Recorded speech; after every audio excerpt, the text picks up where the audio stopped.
Hello everyone, welcome to this week's Astrology News Report, an alternate view of world events as seen through the lens of Vedic astrology.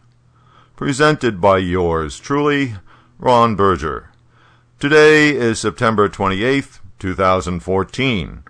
So let's take a look at how planets' positions in the zodiac matched up with the past week's events.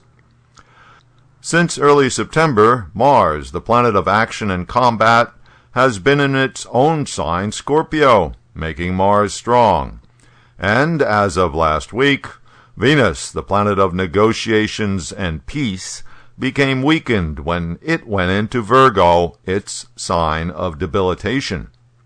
Venus is, as well, getting too close to the Sun, in other words, combust, meaning its significations are being burnt up by the Sun. Well, the United States, in alliance with assorted, semi-willing Arab nations, went for it last week with massive bombing of targets inside Syria. On the face of it, this certainly appears to be a new development. The U.S. has not sent warplanes and missiles to blow things up in this particular country before. In the USA chart, Mars, the planet of violence and war, is transiting through the USA 12th house. In the chart of a country, the 12th house has all sorts of negative meanings, ranging from criminals to mobs, from espionage to persecution. In a more general sense, the 12th house is the subconscious, and Mars, the planet of aggression, in the 12th house, creates anxiety.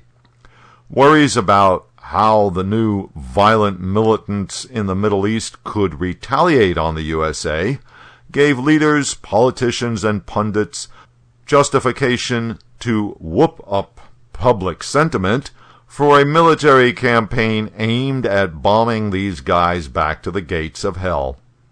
In traditional Vedic astrology, the transit of Mars through the 12th house is interpreted as an attack from a hidden enemy.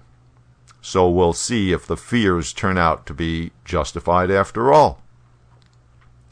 At the beginning of last week, Venus, planet of peace, negotiations, and compromise, was still in the sign Leo, the sign of leaders. There were big powwows at the UN last week, a special meeting of leaders from over 100 countries. It all started out as a climate summit called by UN Secretary General Ban Ki-moon. But that was soon overtaken by a more pressing issue, the destruction of the new evil scourge of the Middle East, ISIS, or ISIL, or IS, or whatever you want to call them.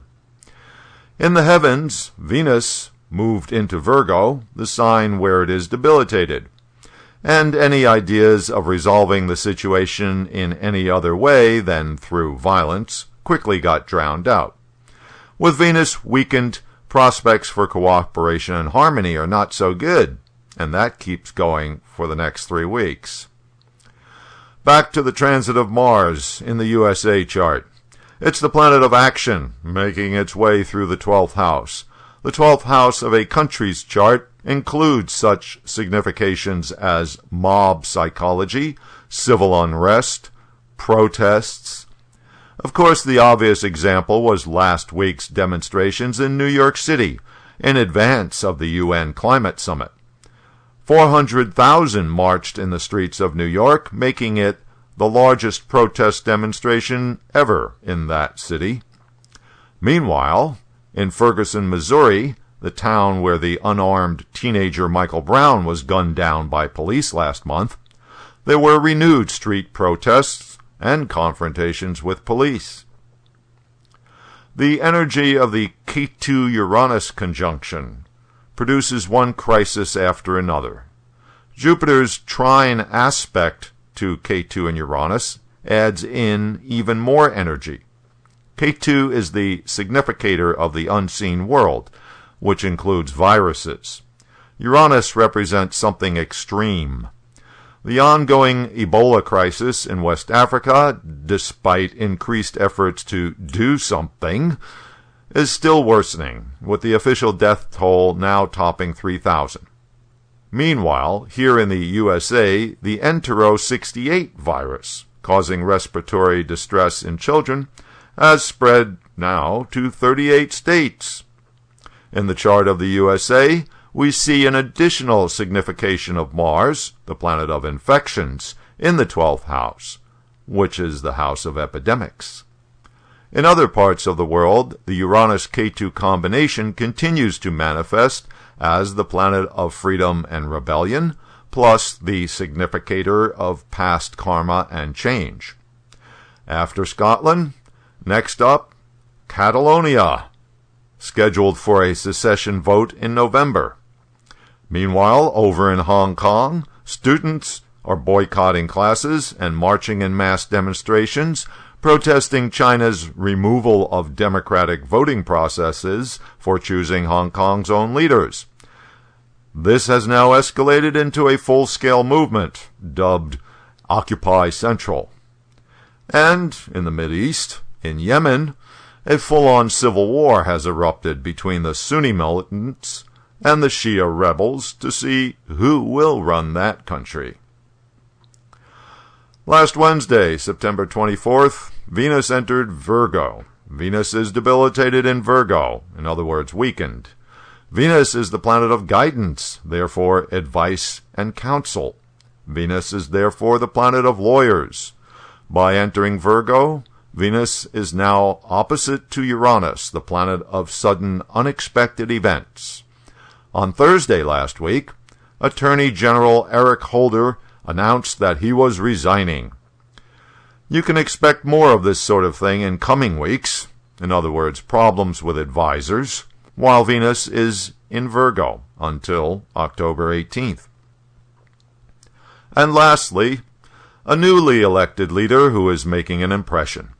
Narendra Modi, during his first visit to the USA as Prime Minister of India, is enjoying a rock star welcome.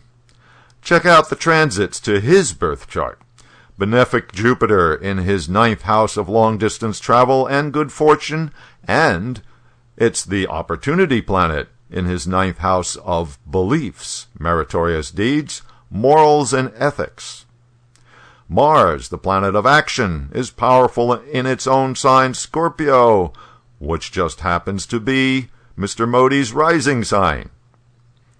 And finally, Venus, planet of sociability and relationship, is transiting in his 11th house of friends, goals, ambitions, and rewards. Looking good, Mr. Modi. That'll do it for this week's Review of the Week. You can keep up with daily astrological developments and contribute your own thoughts by following me on Twitter at Astro News Report.